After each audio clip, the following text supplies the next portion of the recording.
नमस्कार दोस्तों, मैं शकुंतला गौड़ा आज साई उपन्यास के पहले भाग के 12वें दृश्य का पठन करने जा रही हूँ। साई मस्जिद में रहने लगे। शिरडी में एक औलिया आया है और उसके दर्शन आनंददायक है। यह खबर चारों ओर फैल गई। नाना चौकीदार के घर भी यह खबर पहुंची और भक्ति में लीन होने वाला सारा परिवार ही रोमांचित हो उठा। सबसे अधिक प्रसन्नता सई माँ को हुई। उसने उत्सुकता से नाना से कहा, नाना जरा इधर आना। क्या है माँ, कुछ चाहिए? एक बात पूछनी थी। अपनी बूढ़ी चमकीली आंखों से नाना को देखते अपना जुर्रियों भरा हाथ हिलाते सई माँ बोली, फिर पूछो ना। सुना है कि शिरडी में कोई योगी साधु आया है। हाँ माँ, एक फकीर आया है।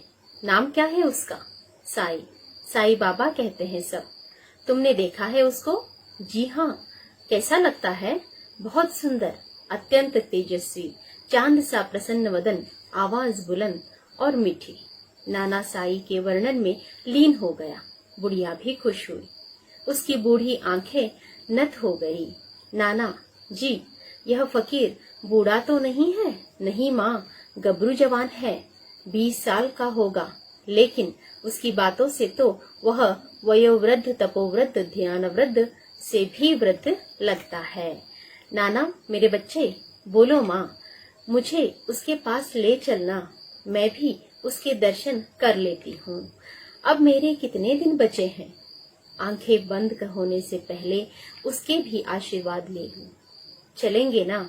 खुशी से चलेंगे। अभी इसी वक्त जाएंगे। ठीक है ठीक है, मैं बैलगाड़ी लगाता हूँ, फिर उसमें एक गद्दा भी रखता हूँ। तू उस पर आराम से बैठ, फिर चलते हैं। ठीक।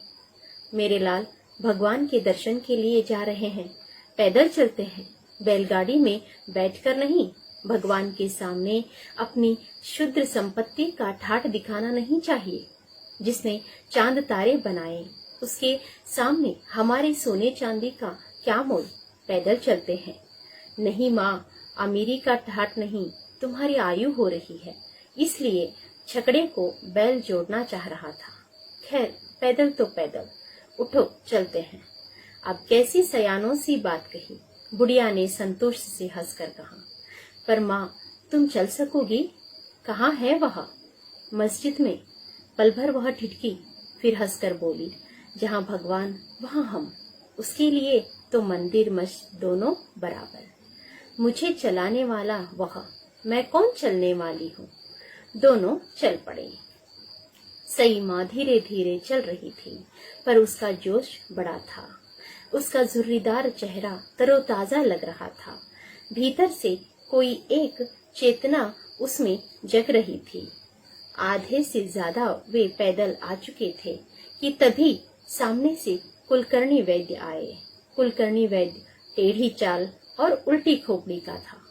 बड़ा तीखा आदमी। अपनी घनी चोटी सहलाते हुए उसने पूछा, क्या नाना, आज इस तरफ कहाँ?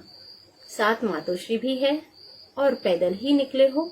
अजी, छकड़ा ही जोड़ लेते। अरे साला, वह एक श्रवण कुमार मालूम है ना, अपने माँ बाप को तराजू में बिठा कर ले गया, और एक तुम पैदल ले जा रहे हो। खैर, आप कहाँ जा रहे हैं?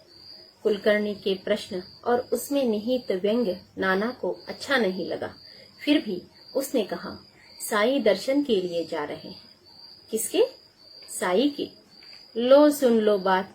उस फकीरवा को आकर हफ्ता नहीं बीता और उसका भक्त संप्रदाय भी बढ़ने लगा। काहे का साई, मैं देख आया हूँ, लफंगा है लफंगा। लौट जाइए, मैं बता रहा हूँ, लौटिए। और दर्शन किसके करने हैं यह भी पता है आपको? यदि दर्शन ही करने हैं तो मेरे कीजिए, मैं पवित्र ब्राह्मण। मेरे दर्शनों से आपके सारे पाप धुल जाएंगे। पर आपको अकल कहाँ? अरे बुढ़िया, वह फकीर मस्जिद में है। हम हिंदू मुसलमानों के मंदिर में क्यों कर जाए?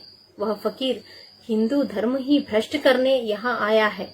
आइए आइए, मेरे चरण स्पर्श कीजिए और लौटिए। सई माँ को गुस्सा आया। उसने तड़प कर कहा, आदमी को अपनी औकात खुद जान लेनी चाहिए। चरण स्पर्श करो कहने से कोई नहीं करेगा।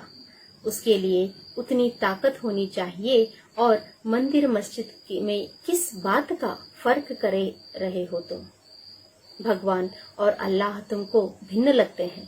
अरे सारे संसार का मालिक एक, इतनी सी बात तुम्हारी समझ में नहीं आती? कहाँ गई तुम्हारी अकल? अपनी घमंड छोड़ो और तुम भी मेरे साथ चलकर साईं के दर्शन कर लो। नाना चल। दोनों आगे बढ़े। छटपटाकर कुलकर्णी चिल्लाया, जाओ जाओ, हिंदू धर्म को भ्रष्ट करो, खत्म करो। धर्म खत्म तो तुम भी खत्म। पता नहीं उस फकीर का कौन सा जादू है। साले पागल लोग, भगवान इनको बुद्धि दे। ये सब। धोती का काचा पकड़कर वह और भी कुछ बड़बड़ाता भाग गया। नाना और सई दोनों मस्जिद के पास पहुंचे। साईं, ये है नाना चौकदार, बहुत भाविक इंसान। पता है, वह उनकी माँ। जी, मैं उनको भी पहचानता हूँ। वह मेरी नानी है, हंसकर बाबा ने कहा। और सुनो, वह भी मुझे पहचानती है। अब देखना मजा। पथरीली सीढ़ी चढ़कर माँ ऊपर आई और फिर साईं के चरणों की ओर अपने हाथ फैलाकर प्रणाम किया। मेरा प्रणाम साईं। नानी, धीर गंभीर आवाज में बाबा बोले। गिरजाघर की घंटियों की तरह उनकी आवाज गूंजी। उस आवाज में उसके कान के जर्जर पर्दों के साथ साथ उसका हृदय भी झनकृत हो उठा। स्मृति कोश में तितलियां फड़फड़ाने लगी और वह झट से उठी, साईं के पास गई, आंखें फाड़कर साईं का चेहरा निहारने लगी। एक टक धीरे धीरे पहचान साफ होने लगी। उसने साईं की बलैया ली। मेरे लाल, मेरे बच्चे, तुम ही हो ना? मैंने तुम्हें पहचाना, तुम वही हो। उसकी ध्वनि उसके शरीर के समान कांप रही थी खुशी से।